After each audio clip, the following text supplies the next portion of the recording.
Pinalawig ng South Korea hanggang December 31, 2026 ang waiver sa visa application fee para sa mga group tourist mula sa 6 na bansa, kabilang ang Pilipinas.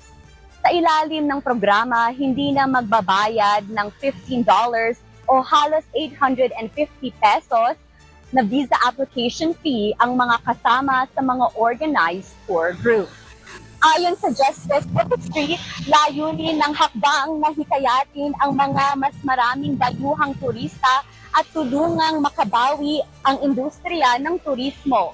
Umabot sa mahigit 790,000 ang mga pumasok sa South Korea gamit ang group tourist visa noong 2025 na may mas mataas ng 39% kumpara noong nakaraang taon. Sinabi pa ng ministry na nakatulong ang visa fee waiver sa pagbuti ng diplomatic ties ng bansa at pagsikat ng Korean culture sa pagdami ng mga bumibisita sa South Korea.